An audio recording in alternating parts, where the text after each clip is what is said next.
अस्सलाम वालेकुम दोस्तों, मैं आसिम सुहेल आपकी खिदमत में हाजिर हूँ। उम्मीद करता हूँ कि सब खैर खैरियत से होंगे।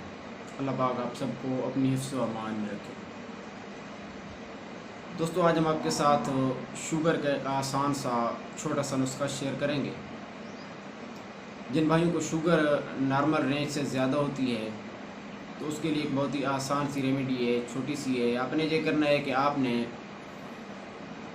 करेले लेने हैं, 3 से 4 अदद, 5 अदद अपनी मर्ज़ी के मुताबिक ले सकते हैं।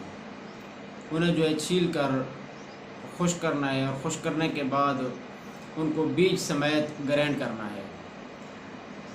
ग्राइंड करने के बाद सफ़ूफ बनेगा, फकी बन जाएगी। आपने आधा चम्मच सुबह खाने से पहले और आधा चम्मच शाम को खाने से पहले लेना है। लगातार इस्तेमाल कर सकते हैं, इसका कोई साइड इफ़ेक्ट नहीं है। इसके अलावा ब्लड प्रेशर के मरीज़ और कोलेस्ट्रॉल के मरीज़ जिनका कोलेस्ट्रॉल लेवल हाई रहता है वो भी इसे इस्तेमाल कर सकते हैं, उसमें भी मुफीद है। अगर आप चाहते हैं कि मेरी इस तरह की हर आने वाली वीडियो सबसे पहले आप तक पहुंचती रहे तो मेरे चैनल को सब्सक्राइब कर दें, दोस्तों के साथ शेयर कर दें और अगर वीडियो पसंद आए तो कमेंट सेक्शन में अपनी आरा का इज़हार ज़रूर कीजिए। जज़ाकल्लाहु खैरन।